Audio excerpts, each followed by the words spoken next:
Welcome back to Here's the Lineup. So with Arsenal playing catch up to City, every game for them is a must win. So it was interesting to see how they'd fare against the informed Brighton team. This is how both sides lined up. So Brighton started off the match on the front foot, largely dominating possession. However, the play was mostly between the centre-backs of Brighton as usual. Arsenal did dispossess Brighton at times when they were playing out from the back, and this led to some dangerous chances like Trossard skimming the crossbar. However, Arsenal were largely tame and quiet for the first 30 minutes.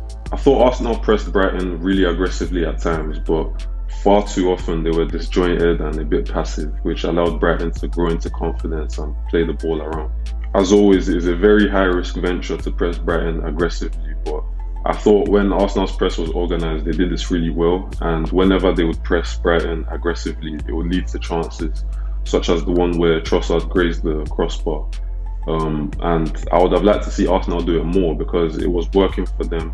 Far too often, Odegaard, Jesus and Saka would lead the press on their own, but the other players wouldn't join, so it just led to a very disjointed press, and it meant that Brighton could beat that press very easily.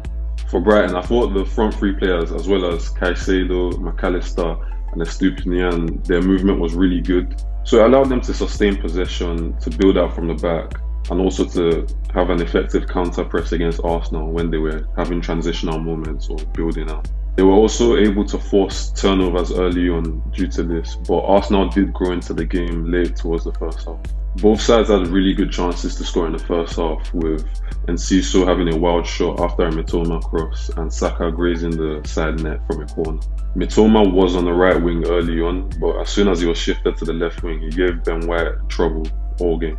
At the end of the first half, it seemed that Arsenal had found their groove. They'd settled down and they were dominating play. They were camped at Brighton's box for a while, and it seemed as if going into the second half they'd continue this. And they did for a while, for maybe 5 minutes, but then Brighton they woke up again and they got a goal where it seemed as if Arsenal at the back had fallen asleep. They switched off a little, and Enciso was able to get an easy header for a goal. Things didn't get any better for Arsenal as they seemed to unravel any grasp that they had on the game, and a mistake playing out from the back led to a chip goal from Undav, and then Estupinian rounded it off with a tidy finish. Whilst I thought the decision making and composure from some of Brighton's young players, namely Enciso, was a bit off at times, you do have to remember that they have a young team and it will only get better with time. They've achieved a lot this season, so it will give them a lot of experience to then push it forward in the upcoming season. One thing I noticed from the Arsenal versus Brighton match was how long Brighton would go. Usually they're known for their short passing, inviting pressure and playing around the press. But against Arsenal, they seem to go long quite often, mainly targeting Mitoma or Enciso and trying to have them at a 1v1 against the opposition fullback. And this worked at times. It allowed them to get free, allowed them to relieve pressure and to get in really dangerous positions.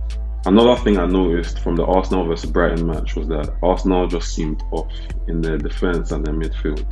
I noticed that they seemed to struggle playing out from the back, and Ramsdale would go long quite often. Playing with a right-footed centre-back on the right side and a left-footed on the left side allows for better passing angles, which means that playing out from the back is easier.